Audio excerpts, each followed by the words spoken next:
Hi guys, నా పేరు Neville Anand. Welcome to social post entertainment.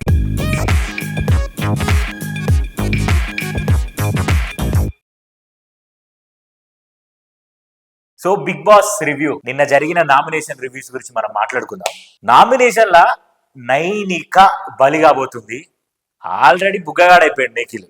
ఎందుకు నైనిక బలిగా పోతుంది? అసలు పృథ్వీ ఎందుకు అప్సెట్ అయ్యిండు? అండ్ ఇంకొక విషయం, యష్మికి సోనియాకి మధ్య జరిగిన మాటల యుద్ధంలో ఎవరు కరెక్ట్ ఉన్నారు?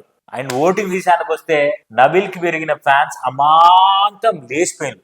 అసలు ఎందుకు? ఈ కారణాలు ఏమైనాయి? అసలు మనం ఎక్స్పెక్ట్ చేసిన క్యాండిడేట్స్ కానే కాదు. మనం కొంతమందిని ఎక్స్పెక్ట్ చేస్తే కొంతమంది హైకి వెళ్ళిపోయారు, కొంతమంది ఎలిమినేట్ అయిపోయినారు. అసలు ఏం జరిగింది, ఏమవుతుంది? నిన్న మొన్న 3 రోజుల నుంచి ఒకటే ఎపిసోడ్ ని, ఒక్క రోజు జరిగిన ఎపిసోడ్ ని 3 రోజుల నుంచి రాత్రి మనకు చూపిస్తున్నాడు బిగ్ బాస్. అసలు ఏం జరుగుతుంది అనే దాని గురించి మనం మాట్లాడదాం. ఇప్పుడు ఓపెన్ చేయగానే యష్మి సోనియా మీద ఫైర్ అవ్వడం స్టార్ట్ అయింది. సోనియా మీద ఫైర్ అవ్వడం ఎలా ఉందంటే, నువ్వు నీకు వాడుకోవడం బాగా తెలుసు, నువ్వు మనుషులని వెపన్స్ లాగా వాడతావు. నువ్వు ఎట్లా వాడకం చేస్తావు అంటే, నువ్వు అక్క అన్న చెల్లి కూడా కాదు, అమ్మ తల్లి కూడా కాదు, నువ్వు వేరే విధంగా వాడుతున్నావు. నీ వాడకం అంతా డిఫరెంట్ ఉంది. అండ్ నువ్వు ఆడడం కాకుండా మళ్ళీ ఇక్కడ ఉన్న హౌస్ లో ఉన్న అమ్మాయిలు అందరూ నీకు బ్యాడ్, నువ్వు ఒక్కదాని గ్రేట్. క్లారిటీగా ఒక మనిషిని ఎట్లా డిస్ట్రాక్ట్ చేయాలో, ఒక మైండ్ ఎట్లా డిస్ట్రాక్ట్ చేయాలో అంత దారుణంగా డిస్ట్రాక్ట్ చేస్తుంది. ఎవరు? Yashmi. Sonia life in the sense house లో ఉండే లైఫ్ ని ఇలా సమాధి చేసింది నిన్న మాటలతోని. అసలు గంత ఘోరంగా మాట్లాడుతుందా? నాన్ సెన్స్ అనడం, పో నువ్వేది నాకు చెప్పడం అనడం, నీకు మనుషులను ఎట్లా వాడుకోవాలో తెలుసు అనడం, ఆ ఇద్దరు చెంచాగాలంటే చుట్టూ పెట్టుకొని తిరుగుతున్నాం అనడం. అబ్బబ్బబ్బబ్బబ్బా. అసలు ఇప్పుడు బేసిక్ గానే సోనియా తిమ్మిని బమ్మి చేస్తుంది, బమ్మిని తిమ్మి చేస్తుంది. కానీ సోనియాకి అమ్మ మొగుడు లెక్క మాట్లాడింది యష్మి. ఆమె మాట్లాడే విధానం చూస్తా అంటే నాకు నేను ఎంజాయ్ చేసిన. లిటరల్ గా మా పిన్ని, మా బాబాయ్, నేను మేమందరం కూర్చొని టీవీ ముందు పెట్టుకొని చూస్తుంటే అందరు అంటున్నారు, అబ్బా దీన్ని మంచిగా ఎడుతున్నారని. జనాలల్లా విపరీతమైన క్రేజ్ వచ్చింది యష్మికి. అంత యష్మికి క్రేజ్ వచ్చిందో అంత తగ్గిపోయింది. ఎవరికి? సోనియాకి. యష్మి మాట్లాడే దాంట్లో పాయింట్ ఉంది. యష్మి మాట్లాడుతుంటే సోనియాకి నోరు మెదులుతలేదు. ఎందుకంటే మనం నిజం మాట్లాడుతుంటే ఏం చేస్తాం, మనకి ఏం మాట్లాడు అర్థం కాదు. నీకు అబ్బాయిలు ఇష్టం కదా, నీకు అబ్బాయిలు ఇంట్రెస్ట్ కదా, నీకు ఇది కదా. ఈమె ఏం చేయాలనుకుంటుంది అంటే, అబద్ధాన్ని 100 సార్లు చెప్పి నిజం చేయాలనుకుంటుంది. ఎవరు? సోనియా. ఆ ప్రక్రియలు ఎవరైతే బలవుతారో వాళ్ళే బలవుతారు. ఎవరు? మణికంఠ బలవుతాడు, ఉమాదిత్య బలవుతాడు, అటుపోతే విష్ణుప్రియ బలవుతుంది, ఈ నైనిక బలవుతుంది. కానీ నబీల్ అఫ్రిది బలిగాడు, యష్మి బలిగాడు. ఓకే, ఎందుకంటే వీళ్ళే సోనియాకి అమ్మ మొగుళ్ళ తయారయ్యారు. అసలు ఎంత దారుణమైన గేమ్ ప్లే అంటే, మనం ఒక గేమ్ ఆడుతున్నప్పుడు ఆ గేమ్ కి సంబంధించిన ప్రతిదీ మన మైండ్ లో ఉండిపోవాలి. ఈవెన్ సంచాలగా చేసినోడు ఎట్లా చేసిండు, గేమ్లో ఎవరు మంచిగా పార్టిసిపేట్ చేసిండు, మనం ఆ టైంలో ఏం మాట్లాడినాం, ఈ క్లారిటీ మైండ్ సెట్ ఉందా?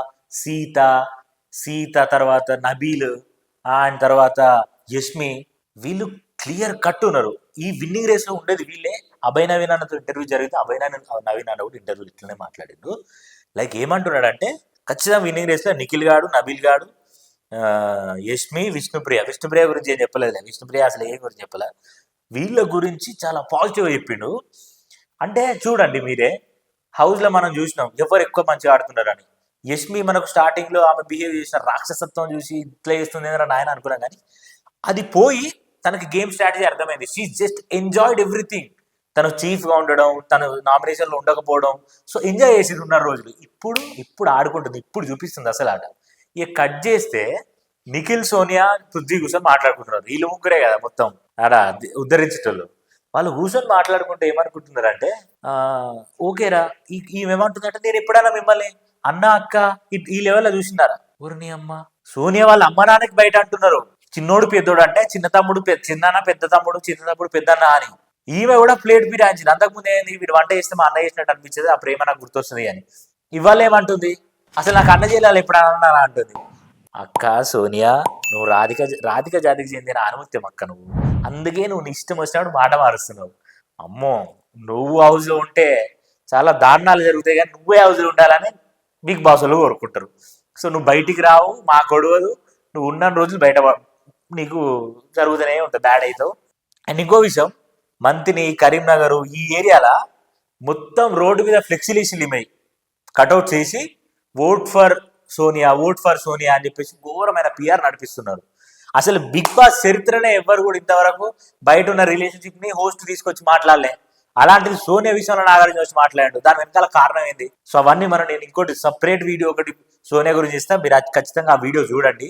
అండ్ ఈ విషయానికి వస్తే పృథ్వీ, నిఖిల్ వీళ్ళిద్దరు కూర్చొని మాట్లాడుకుంటారు. మామ, నీకు నామినేషన్ టైం వచ్చినప్పుడు, నామినేషన్ నీకు సేవ్ చేయాల్సిన టైం వచ్చినప్పుడు నన్ను చేయకుండా నైనిక చేసినావు అని అడిగి, దానికి మనోడి దగ్గర ఆన్సర్ లేదు. విష్ణుప్రియ దగ్గర పృథ్వీ కూర్చొని అంటుండు, వాడు నా దగ్గరకు వచ్చి ఒకటి చెప్తుండు, సోనియా దగ్గరికి ఒకటి చెప్తుండు, నీ దగ్గరకు వచ్చి ఒకటి చెప్తుండు, వాడు ఎవరెవరితో ఏం మాట్లాడుతుండో అర్థం కావట్లేదు నిఖిల్ గాడు అని. ఇదిదా మ్యాటర్. ఎర్రిపప్ప నిఖిల్ వచ్చి ఏమంటున్నాడంటే, అట్లా కాదు నాన్న, నువ్వంటే లోగు ఉన్నావు కదా, సో నిన్ను గ్రెయిన్ చేయడానికి నేను ఇట్లా చేసిన. పృథ్వీ దగ్గరికి పోయి, పృథ్వీ అట్లా కాదు మామ, నీకు స్ట్రెంత్ ఉందిరా, నువ్వు ఇట్లయినా గెయిన్ చేసుకోగలుగుతావు. సోనియా దగ్గరికి పోయి వాళ్ళిద్దరు అట్లా, సోనియాకి ఇన్ఫ్లుయెన్స్ అవుతుంది మనోడు. సోనియా ఆదిత్య ఓమన్ చేయమంటే పోయి ఆదిత్య ఓమన్ సుత్తపట్టుకొని ఆయన కొట్టిండు. మళ్ళీ నైనికకి ఇవ్వమంటే నైనికకి ఇచ్చిండు. అది నువ్వు ఆడవా ఆట? ఆమె ఆడితే నువ్వు ఆమె ఆడిపిస్తేనే ఆడతావా? నువ్వు ఎందుకు ఇట్లా తయారైనావు బాయ్ నిఖిల్ బాయ్? ఈ నిఖిల్ బాయ్ ఫ్యాన్స్కి చెప్తున్నా నేను, ఓట్లు వేయకండి ఆయనకు, అసలు డేంజర్ జోన్కి తీసుకుపోండి, అప్పుడైనా అర్థమవుతుంది. ఆ మాటకు వస్తే మీరు బాగా ట్రోల్స్ చేసి బాగా ఇచ్చేస్తే అట్లీస్ట్ నాగార్జున సార్కి అర్థమవుతుంది, ఓకే నిఖిల్ గారు ఇట్లా అవుతున్నాడా, సరే అయితే నేను ఖచ్చితంగా నేనన్నా పోయి చెప్తా, నేనన్నా పోయి మాట్లాడతా అని హింట్ అని ఇస్తాడు. ఆ సోనియాతో ఉండకు రా నాయన అని చెప్పేసి. ఈ సోనియాకి డిసెంబర్లో పెళ్ళి అంట. పెళ్లి పెట్టుకుని వేసే కథలు ఎట్లున్నాయి? ఊగా చేతులు చేసి మాట్లాడుకుంటారు. ఎవరైనా చేతులు చేసుకుని ఎందుకు మాట్లాడకుండా ఇట్లా నూరుడు ఎందుకు తెలియదా నీకు? బయట జనాలు చూస్తున్నారా అని.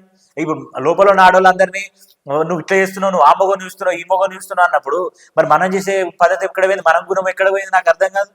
ప్రతిసారి ఇదే నడిచింది. తర్వాత ఏమైంది, అందరి తీసుకొచ్చిండు, ఫోటోలు ఇట్లా పెట్టిండు, ఆడొక సుత్త పెట్టి, నిఖిల్ నువ్వు క్లాన్ అందరికి చీఫ్గా ఉన్నావు కాబట్టి నువ్వే ఫస్ట్ ఆ సుత్తి తీసుకొని ఎవరు పగలు కొడతావు చెప్పానంటే పోయి ఆదిత్యాన్ని తీసుకొచ్చి ఆదిత్యాన్ని కూర్చోబెట్టి, ఆదిత్యాన్ని నేను పగలకూడదు అనుకుంటున్నాను ఎందుకంటే ఆయనకు లీడర్షిప్ క్వాలిటీస్ లేవు, అది లేవని తలకాయ వాళ్ళు కొట్టిండు. ఆ తర్వాత ఒకరి తర్వాత ఇట్లా గొడవ పెట్టుకున్నారు. విష్ణుప్రియ, నిఖిల్, పృథ్వీ ఉన్నాడు, ఆయన తర్వాత నబీల్ ఉన్నాడు, ఆయన తర్వాత మన ఓమాదిత్య ఉన్నాడు. వీళ్ళందరూ దానికోసం కొట్టుకున్నారు. నిఖిల్ కొంచెం హర్ట్ అయ్యాడు. అట్ అయిన తర్వాత విష్ణుప్రియ దొరకట్టుకున్నది. విష్ణుప్రియ, ప్రేరణ, తర్వాత యష్మి అండ్ నైనిక వీళ్ళందరూ కలిసి సోనియా నామినేట్ ఇద్దాం అనుకుంటే ఇక్కడ నైనిక బలైంది. ఎవరికి బలైంది? నైనిక సోనియాకి బలైంది. ఈమె నైనిక ఉండాల్సిన అవసరం లేదండి. నైనిక తీసి ఫస్ట్ నైనికని ఎలిమినేట్ చేయాలి. బట్ ప్రమాదవశాత్తు ఉమాదిత్య బలే కాబోతుంది ఈ వీక్. ఇప్పుడు నిఖిల్ నైనికని సేవ్ చేసిండు, ఓకే బాగుంది. సోనియా నీకు చెప్తుంది, నువ్వు సోనియా గైడెన్స్ తీసుకున్నానా, సోనియా గైడెన్స్ తీసుకో బేటా అని వాళ్ళ నిఖిల్ అన్న అడిగితే నైనికకి చెప్తే నైనిక ఏం చేస్తుంది, నిఖిల్ మాటలు పట్టుకొని సోనియా నమ్ముతుంది. సోనియా ఎట్ట తెలుసా, మనవన్ని మోసం చేస్తున్నట్టు ఎట్లుండాలి, బనిని తెలియకుండా డ్రైయర్ లాగేయాలి అన్నట్టు ఉంటుంది సోనియా ముచ్చట. అంత దారుణమైన డీజేటీలు కథ ఉంటుంది ఆమె దగ్గర. ఆమె నమ్మిన ఇద్దరు గుడిసిపోతున్నారు. క్లాన్స్ డిఫరెంట్ అయినాయి. ప్రోమోలో కూడా చూసినాం మనం. కాంతార క్లాన్లోకి అందరు పోవడానికి విల్లింగ్ ఉన్నారు, శక్తి క్లాన్లో పోవడానికి విల్లింగ్ లేరు. విష్ణుప్రియ శక్తి క్లాన్లో ఉన్నాయి కానీ ఇష్టపూర్వకంగా లేదు. సో ఇది ఇట్లా జరిగింది. చాలా బ్రీఫ్ అనాలిసిస్ 24/27లో చాలా జరిగినాయి. And after effects, before effects, 24/27 unseen cuts, ఇవన్నిటి గురించి మళ్ళీ నేను ఒక వీడియో చేస్తా. సో ఇది ద రివ్యూ. షార్ట్ ఫామ్లో మీకు అర్థం అవడానికి, షార్ట్ అండ్ స్వీట్లో ఉండడానికి, మీ టైంని నేను తినకుండా మా టైంని మీకు ఇచ్చి మీ టైంని మాకు కూడా ఇలా అవినాభావ సంబంధాలని కుదుర్చుకోవడానికి చాలా తక్కువ టైంలో ఎక్కువ ఇన్ఫర్మేషన్ ఇవ్వడానికి ట్రై చేస్తున్నాం. సో ఖచ్చితంగా మా కంటెంట్ నచ్చినట్లయితే సోషల్ పోస్ట్ ఎంటర్టైన్మెంట్ అనే ఛానల్ని సబ్స్క్రైబ్ చేసుకోండి. నా యాంకరింగ్ నచ్చినట్టయితే నన్ను ఫాలో అవ్వండి. నాకు కొన్ని టిప్స్ ఇవ్వాలనుకుంటే కింద కామెంట్ చేయండి. అండ్ వన్ మోర్ థింగ్, కిందున్న ఇన్స్టాగ్రామ్ లింకులో ఫాలో అయ్యి నా లైవ్ అప్డేట్స్ నేను పెట్టే ప్రతిదీ మీరు తెలుసుకోండి. అండ్ వన్ మోర్ థింగ్, మా సోషల్ పోస్ట్ ఎంటర్టైన్మెంట్ ఛానల్ని ఖచ్చితంగా 10 మందికి షేర్ చేయండి. అండ్ మీ ఒపీనియన్ కింద కామెంట్ చేయండి. అండ్ వన్ మోర్ థింగ్ ఏంటంటే, నిన్న జరిగిన నామినేషన్స్లో ఎవరైతే ఎక్కువగా మీకు నచ్చారో కింద కామెంట్ చేయండి. సో యష్మి, నబీల్, నైనిక, విష్ణుప్రియ ఈ 4 ఆప్షన్లో ఒకటి కింద సెలెక్ట్ చేసుకోండి. సో ఇది ఇవాల్టి రివ్యూ. మళ్ళీ ఒక రివ్యూతో మీ ముందుకు వస్తాను. అంతవరకు సైనింగ్ ఆఫ్. నేను మీ నెవిల్ ఆనంద్. బాయ్.